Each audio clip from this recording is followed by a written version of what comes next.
My wife announced she was pregnant even though I had a vasectomy years ago. Suspecting betrayal, I collected evidence and discovered she was having an affair with my best friend and another man. Confronted them both, divorced her, and am now rebuilding my life. It started like any other Friday evening. My wife, Emily, and I had a nice romantic dinner planned at one of our favorite spots in town. She'd been unusually cheerful all day, texting me sweet messages and hinting that she had a surprise for me. I wasn't expecting much, a small gift, maybe. What I didn't expect was the bombshell she dropped as dessert arrived.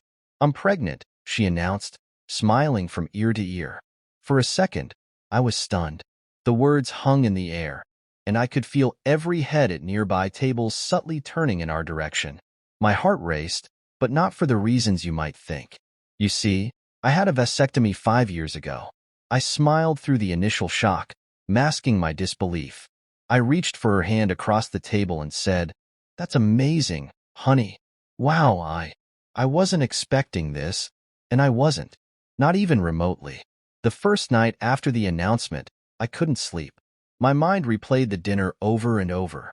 Something about the timing felt off. Emily and I had been drifting apart lately, not in a hostile way, but enough that her sudden excitement and affection felt staged. To add fuel to my suspicion, my best friend, Ryan, had joined us for dinner that evening. He was unusually attentive to Emily, laughing a little too hard at her jokes, complimenting her more than necessary. It wasn't overt, but when you've known someone for over a decade, you notice subtle changes. I decided to take a wait-and-see approach.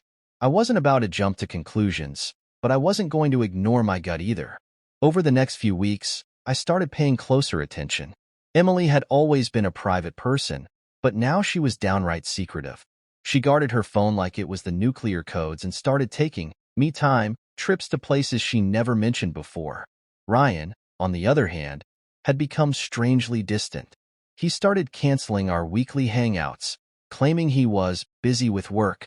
When we did meet up, he avoided eye contact whenever Emily came up in conversation. I knew I needed more than a hunch to confront them. So, I quietly started collecting evidence. Phone records. I managed to log into our shared phone account and noticed an unusual spike in texts and calls between Emily and Ryan. GPS history. I installed a small tracker in Emily's car, which revealed that her me-time often led her to Ryan's apartment. Social media. While both were careful not to post anything incriminating, a closer look at their activity revealed a pattern. They liked and commented on each other's posts at odd hours, and their interactions seemed too familiar. I felt sick. Every clue pointed to the unthinkable. After weeks of quietly collecting evidence, I finally decided it was time to confront them. But I wanted it to be undeniable, so I waited until Emily's next me-time outing. That evening, I followed her to Ryan's place. I parked down the street, heart pounding, as I watched her car pull into his driveway. She didn't even hesitate. She went straight inside.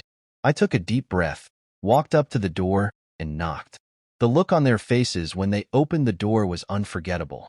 Emily froze, her face pale as a ghost.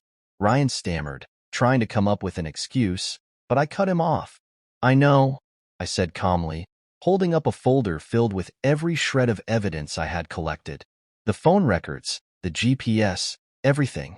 "I know." For a moment, there was only silence. Then Emily started crying, and Ryan just stood there, looking like a deer in headlights. As Emily sobbed, she began to confess. "I didn't mean for this to happen," she said. It just did." But then came the part one wasn't expecting. "The baby isn't Ryan's," she whispered. "What?" I asked, completely thrown off. "It's not Ryan's," she repeated. "I had an affair with someone else before him." I was floored. I didn't even know how to process that. She admitted to not one, but multiple betrayals. Ryan, for his part, looked just as shocked as I was. "Wait, you told me I might be the father," he blurted out. That's when it all clicked. She'd been playing both of us. The weeks that followed were a whirlwind of lawyers, therapy sessions, and long, sleepless nights. Emily and I separated immediately. Ryan and I haven't spoken since. As for the baby, paternity tests confirmed what I already knew. It wasn't mine.